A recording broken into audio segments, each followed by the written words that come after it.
कहते हैं कि happy wife is a happy life, but हमारे यहाँ पे ना बीवियां कुछ कम ही खुश होती हैं। मेरी आज की वीडियो सिर्फ हाउस वाइफ्स या वाइफ्स के लिए नहीं बल्कि तमाम फीमेल्स के लिए है। देखिए, औरत चाहे जिस भी रूप में हो उसका पॉजिटिव रहना और खुश होना बहुत जरूरी है। और आजकल के मुश्किल दौर में ना बजाते खुद एक औरत का हर टाइम पॉजिटिव रहना और खुश रहना बहुत ज्यादा मुश्किल हो गया हुआ है। मगर जो प्यारी प्यारी बहनें मेरी आज की वीडियो देख रही हैं वो ये व्लॉग एंड होने तक अपने लाइफ में पुरसुकून, मुतमईन, रिलैक्स और खुश रहना सीख जाएंगी इंशाल्लाह ताला। अस्सलाम वालेकुम जी, I hope you guys are doing really well and welcome back to my channel. तो जी आज का व्लॉग स्टार्ट हो रहा है। इस टाइम सुबह के तकरीबन 8:30 बज रहे थे। आज संडे था तो हेल्पर की भी छुट्टी थी। तो चले जी साथ के साथ हम सफाई भी करते हैं और साथ कुछ बातें भी करते हैं। अच्छा, सबसे पहली टिप कि आप अपने दिल और दिमाग को काम रखना सीखें। देखिए, हालात हर दफा एक जैसे नहीं होते हैं। कभी कभार हालात इतने मुश्किल हो जाते हैं कि इतना बंदा फ्रस्ट्रेट हो जाता है, दिल करता है कि चीख चीख के अपने फ्रस्ट्रेशन निकालो।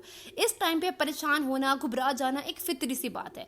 लेकिन आप लोगों ने सीखना यह है कि खुदा ना खास्ता अगर आपके ऊपर कोई मुश्किल टाइम आ जाता है, आप मेंटली काफी डिस्टर्ब्ड होते हो, लेकिन उस टाइम पे आपने घर में फस क्रिएट नहीं करना। देखिए, चीखने चिल्लाने से क्या होगा, सिर्फ घर में एक फस क्रिएट होगा, बच्चे परेशान होंगे और अगर घर में बुजुर्ग होंगे तो वो भी घबरा जाएंगे। तो इस टाइम पे आपने खुद को अकेला कर लेना है, जाके एक ठंडे पानी का बाथ लिया है, एक ठंडे पानी के गिलास पिए, बस आपने रिएक्ट नहीं करना।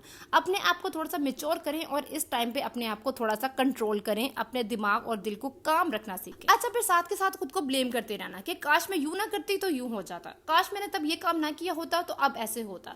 देखिए, सबसे पहले तो अपनी लाइफ में ना ये चीज एक्सेप्ट करना सीखें कि गलतियां हो जाती हैं, हमसे भी होती हैं, आपसे भी होती हैं, हम सबसे गलतियां हो जाती हैं। तो इस चीज को एक्सेप्ट करें और इस चीज के ऊपर अपना दिमाग लड़ाएं कि ये जो गलती हुई है इसका हल क्या है, ये जो मसला क्रिएट हुआ है इसको किस तरह से सॉर्ट आउट कर सकते हैं, या ये जो परेशानी अब लाइफ में आ गई है इससे निकलना कैसे है। अच्छा, अब दूसरी टिप ये कि लोगों को ना खुश करना छोड़ दें, क्योंकि लोग जो है कभी खुश हो ही नहीं सकते हैं। तो ऐसे उलझन में क्यों पड़े हैं जो कि आप कभी सुलझा ही नहीं सकते। अब जैसे कि एक मिसाल है कि लोग अगर आपको पत्थर मारे ना तो आपने परेशान नहीं होना है, वो पत्थर इकट्ठे करने हैं और अपने लिए महल तमीर कर लेना है। और क्या ही खूबसूरत मिसाल है। अच्छा, अब अगली टिप ये कि अपने ऊपर ना सच्चे दिल से भरोसा करना सीखें। देखिए, मैंने यहाँ पे ना अपनी कई बहनों को देखा है कि वो किसी ऐसे खातून को देखती है ना जो उनसे ऊपर होती है तो वो कॉम्प्लेक्स का शिकार हो जाती है। कोई दौलत में आपसे ऊपर होगा, कोई खूबसूरती में आपसे ऊपर होगा, कोई जहानत में आपसे ऊपर होगा, लेकिन उनको देखकर जलन और हसद करने से आपके अंदर एक्सट्रीम नेगेटिविटी आ जाती है और फिर ये नेगेटिविटी आपके बच्चों में ट्रांसफर हो जाती है।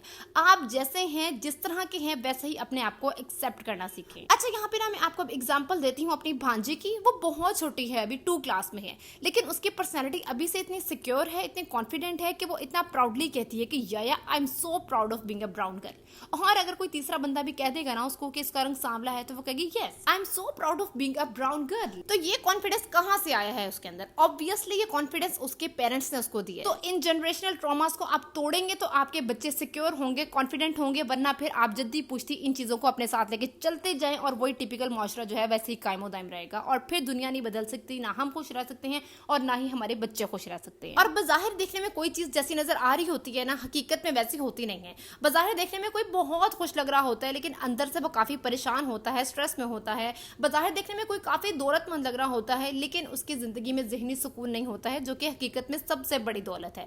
तो अगर आप खुश रहना चाहते हैं, हमेशा अपने से नीचे वालों को देखें। जब आप अपने से नीचे वालों को देखते हैं ना तो आप उतना ज्यादा शुक्र अदा करते हैं अल्लाह पाक का, उतने मुतमईन रहते हैं, उतने खुश रहते हैं। और जब आप अपने से ऊपर वालों को देखना शुरू करते हैं ना तो जो बज़ाहिर आप लोगों को दौलत, खूबसूरती, सुकून, आराम, आराइश नजर आ रहा होता है ना तो उसको देख के आप कॉम्प्लेक्स में जाना शुरू कर देते हैं, अल्लाह पाक की नाशुक्री करना शुरू कर देते हैं और आपकी जिंदगी से सुकून, इत्मीनान, सारा कुछ जो है वो निकल जाता है। अच्छा, फिर अगली टिप ये कि अपने हाल में खुश रहना सीखें। अपने माजी और मुस्तकबिल को लेकर टेंशन मत लें, परेशान मत हो कि पहले ये हो गया था अब आगे क्या होगा। बस आप अपने इर्द गिर्द नजर दौड़ाएं कि मेरे सर पे छत है, मेरे पास वालदैन है, मेरे पास बच्चे हैं, मेरे पास शौहर है, मेरे पास बहन भाई हैं, मेरे पास 3 वक्त की रोटी है खाने के लिए, मेरी जिंदगी में ज़हनी सुकून है, मुझे अल्लाह पाक ने मुसलमान बनाया है। और इन चीजों का आप जितना शुक्र अदा करेंगे उतना कम है। अच्छा, अब अगली टिप ये कि आप अपनी लाइफ में ना छोटी छोटी खुशियों को भी सेलिब्रेट करना सीखें। बच्चे ने पहला लफ्ज बोलना सीखा है, बच्चे ने नया दांत निकाला है, जैसे कि आजकल इतनी गर्मी है तो अगर किसी दिन लकीली मौसम अच्छा हो जाता है तो मजेदार पकोड़े बना के